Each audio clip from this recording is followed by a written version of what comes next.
ان حماق میں بعض اوقات آگے ہو جاتے تھے، بعض اوقات ان حماق میں اتنے ہوتے تھے کہ ہاتھ کھل بھی جاتے تھے. کیا یہ درست ہے بات؟ نہیں، انحماق کی بات تو ہے ہی ٹھیک ہے، آپ ایسی نماز پڑھتے تھے، مگر آپ قصدن ایسا کرتے، کبھی باندھتے تھے، کبھی چھوڑ دیتے تھے، کبھی یہاں باندھتے تھے، کبھی نیچے. اسی لیے آپ کے صحابہ میں سے حضرت عبداللہ بن زبیر کا تو بالکل صحیح سند سے آتا نا، وہ چھوڑ کر پڑھتے تھے. اور امام ابن عبد البر نے جتنے تابعین کے سردار ہیں نا، یہ 4 امام تو بعد میں مشہور ہوئے نا، امام محمد بن سیرین ہیں، حسن بصری ہیں، سعید ابن مسیب ہے، ابراہیم، سب کی سندیں دے کر کہا کہ سارے لوگ ہاتھ لٹکا کر نماز پڑھتے تھے. لیث بن سعد مصر میں تھے، امام مالک تھے، یہ سارے لٹکاتے تھے. یہ مسئلہ کفر ایمان کا نہیں تھا، لٹکا لیتے بھی تھے، وہ بھی ٹھیک تھا. باندھ لیتے تھے، باندھ یہاں بھی دیتے تھے، نیچے. مقصد یہی تھا کہ لوگوں کو بتایا اصل کام تو ہے کہ اللہ کی طرف توجہ کرو، یہ کوئی باتیں نہیں، باندھیں چھوڑے. مگر ہم چھلکے پر جھگڑنے لگ گئے، جو مغز تھا نا وہ دیا چھوڑ، دل میں خضوع کوئی نہیں، حاضری نہیں. اب ہم کہاں سے لائیں؟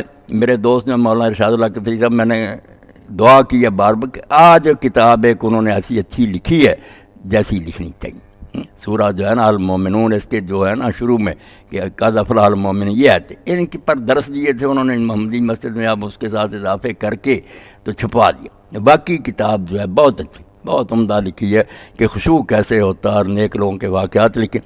اب اس میں جب انہوں نے ایسی باتیں لکھی، امام حسین رضی کے بچے زین العابدین کے بارے میں لکھتے ہیں کہ جب وہ نماز کے لیے وضو کرتے تو رنگ زرد پڑ جاتا اور جسم کانپنے لگتا، تو لوگ کہتے فرزند رسول آپ کی یہ حالت کیوں ہو جاتی؟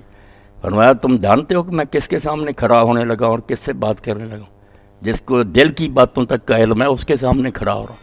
اگر یہ جواب آ جائے کہ فلاں نماز سے لے کر اس نماز تک کیا حرکتیں کیا تو نے، پھر آ گیا میرے سامنے کھڑا ہونے کیا.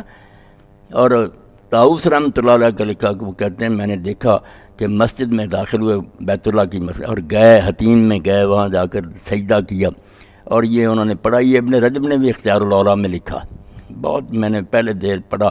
اور یہ طاؤس کہتے ہیں میں نے پھر یہ یاد کر لی، میں نے دیکھا سجدے میں رو رہے تھے اور یہ دعا کر رہے تھے، اس طرح اللہ کو پکارا تو میں نے یاد کر لیا. اور ایک یہ کلمے کہ اگر جب بھی میں نے دعا کی ہے نا، پھر طاؤس خود بہت بڑے امام، میری دعا رد نہیں ہوئی. میں نے دیکھا کہ سجدے میں رو رہا کر رہے عبید و کعب فنائک، تیرا حقیر سا بندہ تیری بارگاہ میں آ گیا، فقیر و کعب فنائک، یہ محتاج ہے آ گیا تیری حضوری میں، مسکینوں کا بے بابک، سائروں کا بے باب، منگتا ہے جھولی پھیلایا. یہ 4 کلمے وہ کہتے ہیں میں نے روتے ہوئے سنے اور میں نے کر لیے یاد، اور میری دعا کبھی بھی رد نہیں ہوئی. اب ایسی نمازیں پڑھ، اصل کام تو یہ تھا کہ نماز میں کچھ اللہ کی طرف دھیان کرو. حضرت عروہ بن زبیر نے ایک شخص کو دیکھا نماز پڑھی اور جلدی سے ختم کر دی.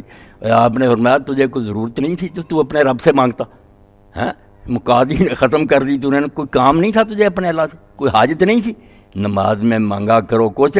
تو وہ نمازیں تھیں، ان میں یہ جھگڑے نہیں تھے کہ ہاتھ کہاں ہے. لوگ سچ مجھ سمجھے کہ انما یراجی رب، جب نماز میں کھڑا تو اپنے رب سے راز و نیاز کی باتیں کرتا ہے، وہ دل کھول کر رکھ دیتے. اسی لیے رسول کریم علیہ السلام نے فرمایا جب تم سجدے کی حالت میں ہو تو سب سے اپنے رب کے زیادہ قریب اس وقت ہوتے ہو، تو دعا میں زور لگاؤ، یہاں زور لگا دو سجدے میں پڑے پڑے. فقہ میں انہوں نے یستجاب والا ضمانت دی ہے رب نے کہ قبول ہوگی. پاؤں پر سر رکھ دیا تمہیں، کسی کے پاؤں پڑھ کر مانگتے، وہ اس باتیں ساری چھوڑ دیں. چھلکے پر لڑائی ہے کہ ہاتھ یہاں کیوں ہے، سر پر ٹوپی ہے یا نہیں ہے. یہ یہود والا دین ہے، تکشف، کہ خشک باتیں رہ گئیں، جو اصل تھا نا دین اس کی طرف توجہ کوئی نہیں. یہ تو مولانا مودودی پر اللہ رحمت فرمائے، انہوں نے ہمیں اس سے ریاض صاحب نکالا. سچی بات، اور انہوں نے کوئی کام کیا یا نہیں کیا، اللہ ان کی محنت کے یہ جو انہوں نے ہمیں سمجھایا نا کہ یہ فقہی مسالک جو ہیں یہ بالکل ایک منزل کی طرف راستے جا رہے ہیں، ادھر سے چلے جاؤ، ادھر کچھ نہیں، آگے ایک ہی منزل ہے، ایک ہی جگہ تم پہنچو گے. ان بحثوں میں نہ وقت ضائع کرو، امت اکٹھی ہو، جو کرنے کے کام ہے وہ کرو.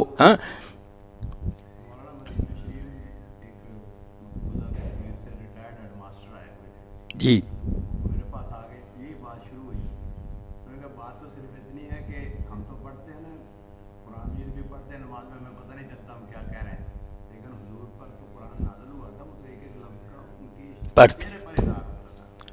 جو خوشخبری کی کوئی آیت آ گئی تو مسکراہٹ، اگر عذاب کی آ گئی تو خوف. انہوں نے کہا جب محبت کا کبھی انداز ہوتا تو سینے پر ہاتھ، دل پر ہاتھ ہوتے، کبھی انداز ہوتا ادب کا تو ہاتھ نیچے ہوتے. اتنی بات ہے. اتنی کی کون سی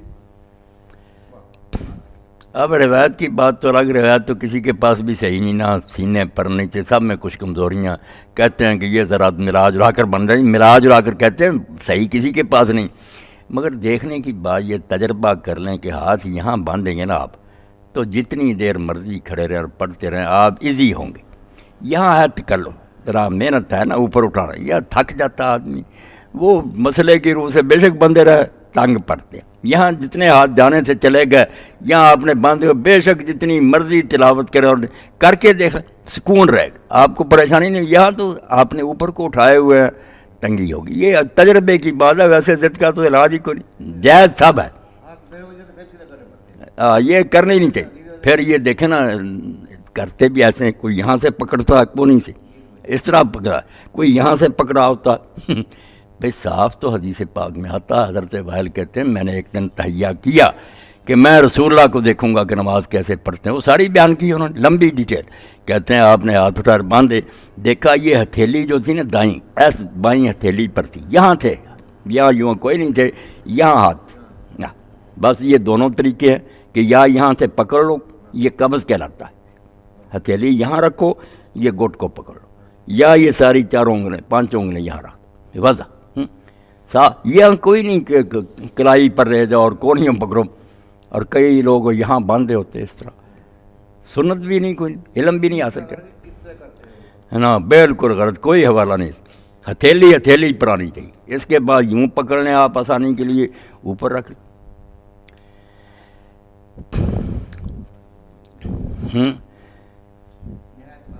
تحریک جو مولانا نے برپا کی نا، ہم تو دن رات ان کے لیے دعائیں کریں. بہت پڑھتے بھی رہتے ہیں، دیکھتے ہیں کہ ہمیں ان چیزوں سے انہوں نے باہر نکال لیا جس میں یہ عمریں ضائع کر رہے ہیں. بالکل نہ.